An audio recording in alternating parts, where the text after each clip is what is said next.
할렐루야 반갑습니다. 여러분 반갑습니다. 오늘은 마태복음 14장 31절에서 33절 말씀으로 계속 은혜를 나누려고 합니다. 먼저 여러분, 믿음에 반대되는 말이 무엇입니까? 의심이지 않습니까? 저와 여러분들이 이 의심을 가지고 자꾸 나가다 보면 우리의 삶에 그 무기력함이 따르게 됩니다. 31절에 보니까 예수님께서 물 위를 걷다가 바람을 보고 두려워해서 물속에 빠져버렸던 이 베드로의 손을 붙잡아 주시면서 하셨던 말씀이 뭡니까? 믿음이 작은 자여 왜 의심하였느냐 말씀하셨습니다. 근데 기적을 체험하고 있는 중에도 하나님의 능력을 믿지 못하고 그렇게 의심하였던 베드로에 대한 책망을 말씀하시는 겁니다. 우리는 이 말씀을 통해서 베드로가 계속적으로 물 위를 걷지 못하면서 물 속에 빠져들게 된 원인을 알 수 있게 되었습니다. 베드로는 이 예수님의 능력에 대한 믿음이 어느 정도는 있었지만 분명한 확신이 없어서 의심하였기 때문에 그런 거친 바람이 일어나자 순식간에 믿음을 상실하고 더 이상 물 위를 걷지 못하고 깊은 어떻습니까? 물 속에 빠져들게 되었던 것입니다.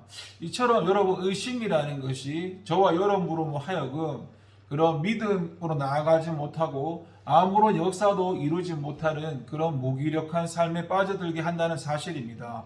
저와 여러분들이 그런 하나님의 큰 역사를 이루지 못하고 항상 무기력한 삶을 살아가게 되는 것은 그에게 큰 역사를 이룰 수 있는 능력이 없어서가 아니라 저와 여러분에게 오직 믿음이 없어서 바로 하나님을 의심하였기 때문이라는 사실입니다. 하나님의 그 긍휼히 여기심과 하나님의 은혜로 말미암아서 애굽의 노예 신분에서 벗어났을 뿐만 아니라 젖과 꿀이 흐르는 가나안 땅을 허락받았던 출애굽 1세대 이스라엘 백성들을 한번 바라보십시오. 그들은 가나안 땅을 허락받았음에도 불구하고 그들이 가나안 땅에 들어가지 못하고 모두 광야에서 죽고 말았지 않습니까? 그들이 이처럼 가나안 땅을 차지했던 못했던 것은 그들에게 그 땅을 차지할 만한 능력이 없었기 때문이 결코 아니었습니다. 그들은 하나님의 도우심으로 얼마든지 그 땅을 정복할 수가 있었는데 그럼에도 불구하고 그들이 그 땅에 들어가지 못한 것은 오직 그들이 하나님을 믿지 못하고 하나님의 능력을 의심하였기 때문이라는 사실입니다. 참으로 이 의심이라는 것이 저와 여러분의 믿음과 그로 말미암은 그런 능력을 상실케 해서 아무런 역사도 이룰 수 없도록 우리를 무기력한 삶에 빠져들게 만든다는 사실입니다. 그래서 저와 여러분들은 절대로 하나님을 의심해서는 안 됩니다. 아무리 절망적인 상황에 놓여질지라도 그 상황 속에서 우리를 건져내실 하나님을 의심해서는 안 되며 또 아무리 불가능해 보이는 소망을 우리에게 주셨다고 할지라도 그 소망을 능히 이루게 하실 하나님을 의심 없이 그리고 믿어야 한다는 사실입니다. 우리가 이처럼 하나님을 의심 없이 믿을 수 있을 때에 우리는 비로소 하나님의 큰 역사를 이루는 참 능력의 종이 될 것입니다. 그리고 32절을 보니까 여러분, 저와 여러분의 모든 문제가 외면이 아닌 바로 나의 내면에서 비롯된다는 사실을 알 수가 있는데요. 32절을 보니까 예수 그리스도께서 배에 오르심에 바람이 그쳤다라고 하였습니다. 예수 그리스도께서 배에 오르시자 이제껏 제자들을 두렵게 하였던 모든 문제가 해결되고 드디어 안정을 찾을 수 있게 된 것입니다. 여기서 우리는 중대한 사실을 한 가지 발견할 수 있는데 그것은 바로 그들의 문제가 그들의 배 밖에 있었던 것이 아니라 그들의 배 안에 있었다는 사실입니다. 다시 말해서 그들이 그처럼 밤새 고통스러운 시간을 보냈던 것은 그들의 그 배 밖에서 거센 폭풍이 몰아치고 높은 파도가 일어나서 그들의 배를 뒤흔들었기 때문이 아니라 그들의 배 안에 예수 그리스도께서 함께 계시지 않았기 때문이라는 말입니다. 이와 같은 사실에서 우리는 중요한 한 가지 영적 교훈을 얻을 수 있는데 그것은 저와 여러분들의 모든 문제는 우리의 외면 세계에서 비롯되는 것이 아니라 바로 우리 내면 세계 곧 마음에서 비롯된다는 사실인데요. 예수 그리스도의 제자들의 문제가 그들이 타고 있던 배 밖에 그 원인이 있었던 것이 아니라 배 안에 있었던 것처럼 우리의 모든 문제 역시 우리 삶의 환경의 변화나 상황의 변화에서 비롯되는 것이 아니라 오직 우리의 마음의 변화에서 비롯된다는 사실입니다.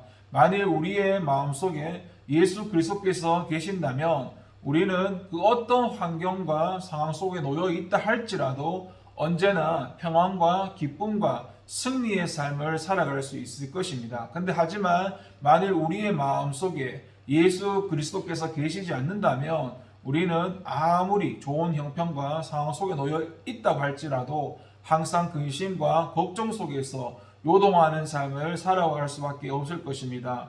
우리가 당하는 모든 문제는 우리가 어떠한 상황과 환경 속에 놓여지느냐 하는 우리의 외면의 문제가 아니라 우리 안에 예수 그리스도께서 계시냐 계시지 않느냐 하는 내면의 문제라는 것을 꼭 기억해 주셨으면 좋겠습니다. 우리는 언제나 우리의 외면 세계 환경과 상황을 바꾸기 하기에 앞서 먼저 우리의 내면 세계 우리의 마음 속에 예수 그리스도께서 거하시도록 진실하고 바른 신앙을 갖기 위해서 달려가야 할 것입니다. 바로 그것이 우리가 당하는 모든 문제를 한 번에 해결하고 항상 평안과 기쁨과 그런 승리의 삶을 살아갈 수 있는 비결입니다.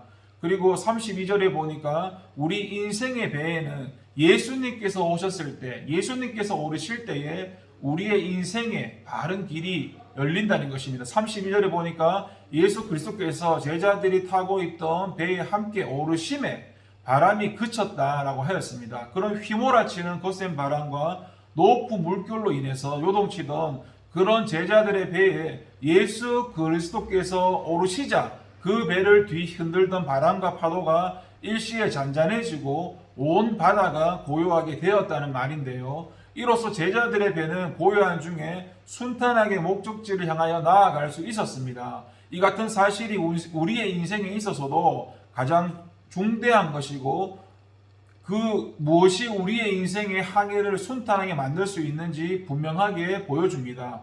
그것은 바로 예수 그리스도께서 우리 인생의 배에 동승하실 때입니다. 예수 그리스도께서 우리와 함께 하시고 우리의 인생의 길을 인도해 주실 때 우리의 인생은 모든 어려움 속에서 모든 문제 가운데서 벗어나서 순탄하게 천국으로 나아갈 수 있는 것입니다. 우리는 오직 예수 그리스도와 함께 할 때 주께서 우리의 인생에 개입하셔서 우리의 인생을 이끌어 주실 때에만 비로소 순탄한 삶, 성공적인 삶을 살 수가 있는 것입니다. 우리가 만일 예수 그리스도를 떠나서 오직 우리의 고집대로 살아간다면 우리는 항상 이 세상에서 거세게 휘몰아치고 있는 강한 그런 파도에 부딪혀서 깨어지는 삶, 실패하는 삶을 살아갈 수밖에 없습니다.